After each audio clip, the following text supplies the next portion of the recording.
Ya, assalamualaikum warahmatullahi wabarakatuh. Kembali lagi bersama channel Explay TV 7, channel apik untuk update ilmu. Pada video kali ini kita akan membahas atau menerjemahkan hasil data dari sampel atau kuesioner ke dalam data statistik. Dan kemudian nanti teman-teman akan mengentry-nya ke dalam program atau software SPSS. Nah, di sini kita sudah mempunyai data dari tempat penelitian. Nah, yang pertama ada data hasil kuesioner untuk tahap 1.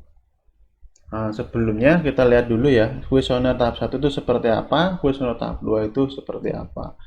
Nah, jadi ada perbedaan untuk kuesioner tahap 1 dan tahap 2.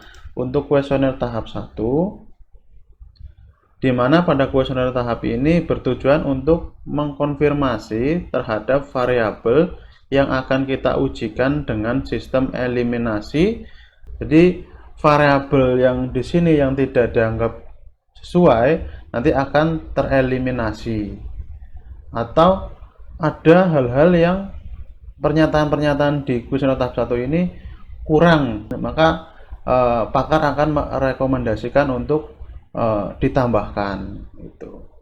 Dan nanti hasil dari kuesioner tahap 1 ini yang akan dijadikan pernyataan atau indikator atau variabel di kuesioner tahap 2. Ya, ini adalah hasil kuesioner tahap yang pertama atau kuesioner tahap 1 yang sudah dijawab oleh 5 pakar ya. Sini ada pakar dari 1 sampai 5 dan sudah memberikan keterangannya. Nah, ini yang merah ini yang nantinya bakal kita hilangkan, tidak menjadi hal yang perlu dibahas lah ibaratnya begitu. Nanti dihilangin. Nah, yang warna hitam ini nanti akan kita masukkan ke indikator atau pernyataan kuesioner tahap 2. Nah, ini kita ambil contoh ya. Misalkan X1 X1.1. Nah, di sini warnanya merah. Nah, jadi tidak kita masukin ke kuesioner tahap 2. Nah, ini adalah variabel yang akan kita ujikan atau kita bagikan ke tempat penelitian di kuesioner tahap 2 adalah yang ini saja, yang warna hitam saja yang tadi ya. Nah, ini yang ini hitam aja ya, jadi yang warna merah tidak kita masukkan seperti itu. Nah, untuk tahap 2 ini kita juga sudah mempunyai datanya. Nah, hasil datanya seperti apa? Nah, ini adalah hasil data dari kuesioner tahap 2. Nah, jadi sampel yang kita ambil itu sudah menjawab pernyataan-pernyataan dari kuesioner kita. Ya. Jadi ini adalah hasil kuesioner tahap 2 menggunakan skala Likert ya. Jadi kalau kita lihat lagi bentuk kuesionernya, mana bentuk kuesionernya?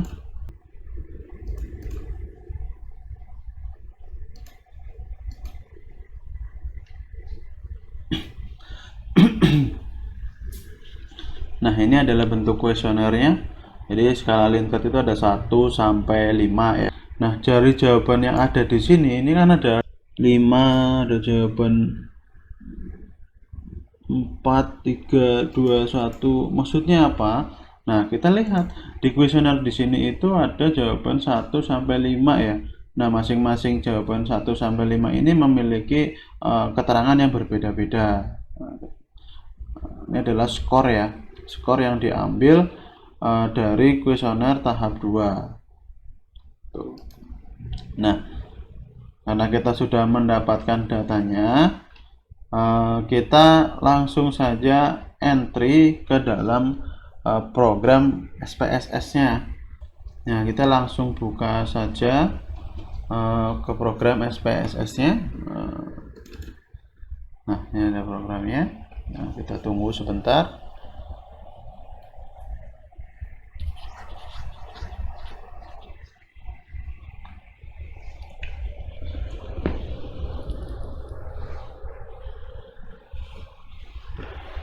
Ya, ini udah muncul untuk program SPSS-nya. Jadi ini adalah tampilan pertama untuk program SPSS-nya. Nah, kita tidak perlu ya, ini kita close saja ya. Kalau muncul seperti ini di komputer teman-teman, kita close saja. Jadi tampilan yang pertama kali muncul saat kita membuka aplikasi SPSS ini adalah kita dihadapkan dengan yang namanya data view sama variable view. Nah, ada dua jendela ya yang tampil. Nah, di sini teman-teman langsung fokus ke variable view. Ya, jadi kita langsung saja input ke variable view-nya ya. Kita input ke variable view-nya. Kita lihat, nah ini dulu. Kita lihat indikator dari kuesioner kita di tahap 2 ya. Jadi yang kita masukkan ke sini itu hanya indikator kuesioner tahap 2. Nah,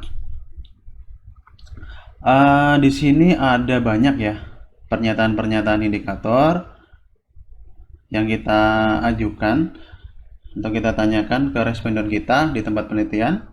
Nah, di sini kita untuk kolom nama nanti kita akan isikan dengan pernyataan dari indikator ini. Nah, pernyataan dari indikator ini kan cukup lumayan panjang ya. Nah, kalau kita masukkan di sini kan nanti kelewat-kelewat ke sini ya. Nah, jadi biar lebih simpel, maka kodenya saja yang akan kita masukkan di kolom nama. Ini sudah mewakili ya, kode ini adalah mewakili pernyataan ini gitu ya. Ada, karena di kolom nama ini juga tidak boleh lebih dari 80 karakter. Jadi biar lebih singkat ya pakai kode saja.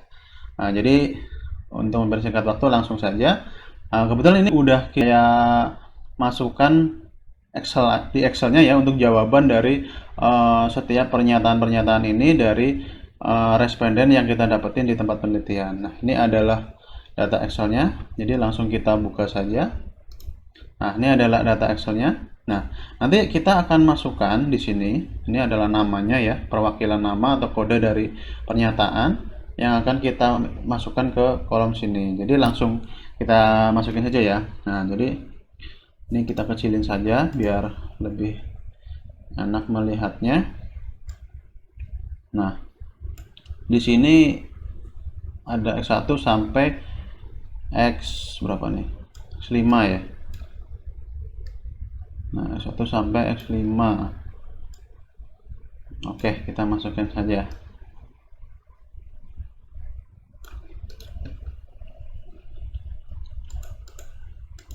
Kita kontrol, kita blok, terus kita kontrol C, kita kontrol V di sini.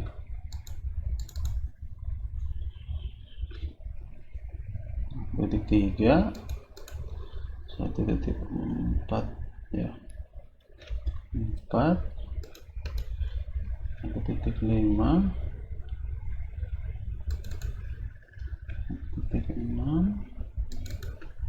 1.7,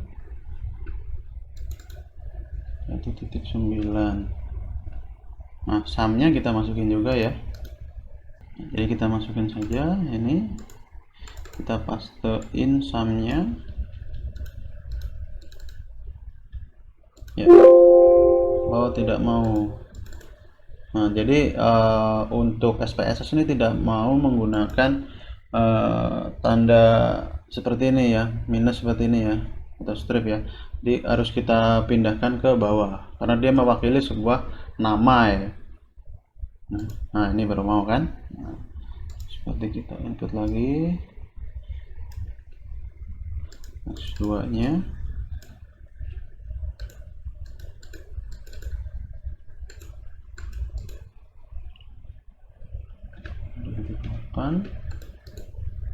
Titik 9,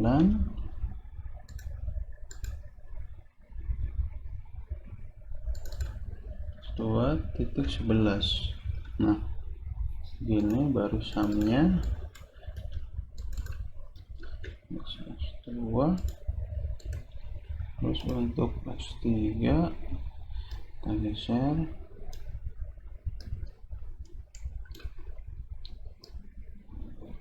X3 kita mana X3 nya, oh ini sorry, kita Ctrl C, kita Ctrl V, X3.4, terus kita jumlahnya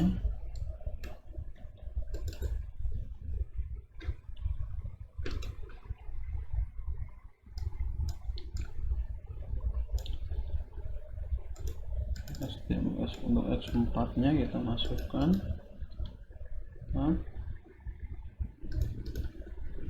tab 2, kita masukin sumnya,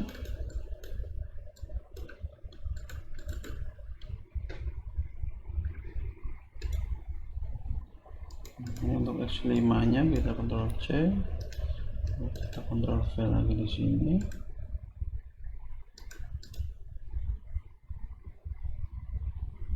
Nah untuk X5 nya ada 2 ya, sorry.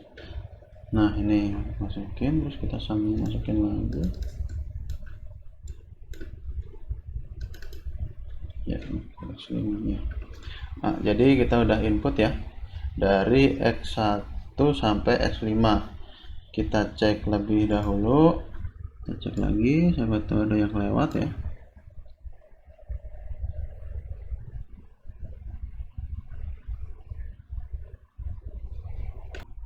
Ya, karena untuk pengisian di kolom nama sudah tidak ada yang terlewat dan sudah dicek terhadap hasil kuesionernya dan hasilnya sudah sama ya. Jadi kita beralih ke kolom tipe. Nah, di kolom tipe ini ada banyak ya pilihannya. Di sini saya memilih numerik. Kenapa milih numerik? Karena di sini data yang kita gunakan adalah berupa angka. Ya, jadi teman-teman nanti kalau tidak ada angkanya atau tidak perlu menggunakan angka, maka teman-teman bisa memilih string ya. Nah, karena kita memakai angka, makanya kita memilih numerik. Nah, untuk weight-nya biarin saja default ya, angka 8. Nah, untuk desimalnya di sini, nah kita melihat data dari teman-teman atau data kita itu ada komanya nggak di belakang angka. Untuk desimalnya, karena di sini kita tidak ada koma di belakang angka, jadi kita akan menggantinya dengan 0. Nah, tapi jika data dari teman-teman ini ada koma di belakang angka, maka silakan teman-teman memasukkan angka sesuai dengan kebutuhan dari teman-teman itu sendiri. Nah, kebetulan di sini tidak ada angka di belakang koma, maka kita nolkan saja. Nah, jadi kita nolkan saja ya semua. Nah, atau bisa seperti ini biar lebih cepat, kita klik begini ya, sorry. Nah kita Ctrl C, lalu kita blok semuanya, lalu kita pastekan di sini. Nah untuk label nanti dikosongin saja, nanti untuk labelnya kita lampirkan di lampiran penelitian. Dan untuk value, nah value ini nanti teman-teman harus melihat aturan atau cara mengerjakan kuesioner dari teman-teman. Jadi kuesionernya seperti apa, cara mengerjakannya nanti dilihat. Nah, kebetulan di kuesioner kita, di kuesioner teman-teman ini, di kuesioner saya ini menggunakan skala Likert ya. Jadi ada skala list, jadi kita memilih angka 1 itu apa, memilih angka 2 itu artinya apa, memilih 3 itu artinya apa. Nah, untuk datanya seperti yang kita dapetin ini untuk Excelnya, ini kan ada angkanya 1, 2, 3, 4 sampai 5 ya. Nah, ini itu mewakili skor dari angka ini. Nah, angka skala Likert ini. Nah, kita langsung saja isikan. Nah, caranya gimana? Kita klik di sini. Nah, Untuk skornya kita ada di value-nya, kita angka 1 ya, kita ketik angka 1. Nah, terus untuk keterangannya kita dimasukkan ke kolom label. Nah, tidak berpengaruh, terus kita tambahkan, terus keduanya, terus kita value kedua adalah rendah ya, kita copy paste saja ya biar cepat. Nah, kita klik ke sini, tambahkan lagi.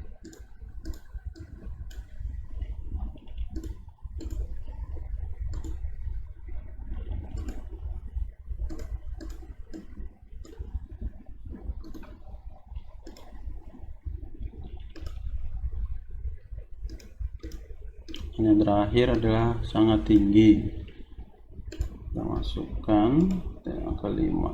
Oke. Ya, ini adalah cara mengisi kolom value dengan melihat cara atau petunjuk pengisian pada kuesioner teman-teman. Nah, setelah kita selesai mengisi di kolom value, berikutnya di sini ada kolom missing. Nah, di kolom missing ini kita biarkan default, tidak perlu kita setting. Dan untuk kolom ini bisa disetting sesuai dengan teman-teman menginginkan jarak antar variabel ini berapa. Jadi jarak di sini ini adalah kolomnya. Jadi kalau semakin kecil angkanya di sini ada misalkan dirubah menjadi angka 3 misalkan gitu ya. Nah, di sini nanti mengecil. Gitu. Makanya untuk kolom saya lebih merekomendasikan angkanya 8 saja. Dan untuk alignnya, nah di sini nanti teman-teman selera juga. Apakah pengen menaruh datanya itu di sebelah kiri, tengah, atau kanan. Misalkan saya ganti di sebelah kiri. Nah, untuk yang nomor X1 dan 2 sebelah kiri. Kita lihat, nah, di sebelah kiri, yang lain di sebelah kanan. Nah, karena saya lebih suka di sebelah kanan, makanya saya ganti di sebelah kanan saja, right ya. Nah, seperti itu. Nah, ini setelah dari align kita masuk ke kolom measure. Nah, di kolom measure ini adalah nantinya untuk menyebutkan data, misalkan angka untuk perhitungan atau waktu atau range gitu ya. Nah, nominal ini adalah jika data teman-teman ini datanya dari variabel X1 sampai dengan X5 ini adalah memiliki range. Jika memiliki range, maka teman-teman memilih ordinal. Nah, karena tidak memiliki range, maka milih nominal saja. Nah, kenapa nominal bukan scale? Karena data dari teman-teman ini adalah sudah fix ya, bukan merupakan hasil penjumlahan gitu. Jadi teman-teman memakai scale jika untuk penjumlahan, misalkan penjumlahan hasil dari penjumlahan atau pengurangan atau pengalihan menggunakan scale ya. Nah, seperti itu. Jadi kita kembali ke SPSS-nya. Nah, untuk data yang variabel ini kita menggunakan data nominal semua. Sedangkan untuk hasil penjumlahannya kita menggunakan scale seperti ini. Dan untuk yang rules-nya dibiarkan default saja. Nah, karena sudah terisi semua untuk variabel view-nya, sekarang kita mengentry sebuah data hasil jawaban dari responden kita terkait dengan pertanyaan atau variabel-variabel X1 sampai X5. Nah, untuk jawaban dari pertanyaan yang kita ajukan lewat kuesioner itu, jawabannya akan kita taruh di data view. Nah, di sini. Nah, kita sudah punya Excel-nya ya tadi. Kita buka Excel-nya saja. Nah, sekarang kita mau menginput data yang di Excel ini atau hasil jawaban dari kuesioner ke SPSS. Nah, caranya cukup mudah. Teman-teman cukup blok saja dari sini. Nah, jumlah sampel kita kan ada 38 ya. Jadi kita blok saja. Ya. Nah, kita blok, lalu kita Ctrl C, kita copy, lalu kita masuk ke SPSS-nya di data view-nya. Nah, sekarang kita tekan di sini, kita tekan Ctrl V atau kita pastekan. Nah, seperti ini. Kita cek dulu apakah jumlahnya udah ada 38. Ya, ternyata sudah benar. Di sini juga udah terinput semua. Jadi kita save terlebih dahulu ya. Ya. Ya, ini adalah hasil jawaban dari responden kita yang kita input di data view-nya. Jadi untuk proses penginputan data sudah selesai ya. Nah, sekarang tinggal kita mau melakukan analisis apa. Nah, biasanya kita melakukan uji validitas, reliabilitas, atau kita mau melihat statistik deskriptif atau distribusi frekuensi dari jawaban responden kita. Nah, tergantung dengan apa yang menjadi kepentingan dari penelitian kita. Sebagai contoh saja, saya akan melakukan analisis statistik deskriptif frekuensi. Nah, caranya seperti apa? Ya, caranya adalah dengan mengklik analyze, lalu pilih deskriptif statistik, lalu teman-teman mengarah ke frekuensi. Kita klik aja. Nah, nanti teman-teman memindahkan variabel X atau apa yang menjadi pertanyaan teman-teman di kuesioner itu kita pindahkan ke kolom sebelah kanan di kolom variabel ini. Jadi kita pindah. Kenapa variabel? Ya, karena itu yang akan menjadi ya, kita pindahkan.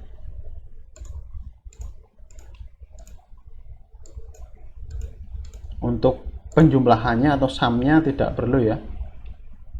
Ini ketinggal.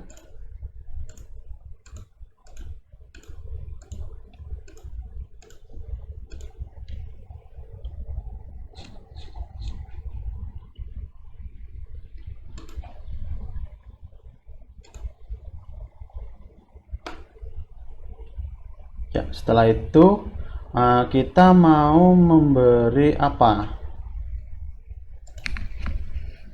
Nah, caranya bagaimana? Caranya klik analyze, lalu pilih deskriptif statistik, lalu ke frekuensi. Kita klik saja. Nah, nanti data variabel dari X1 sampai dengan X5 teman-teman pindahkan ke kolom variabel sini. Nah, caranya bagaimana? Caranya adalah klik, kita blok saja.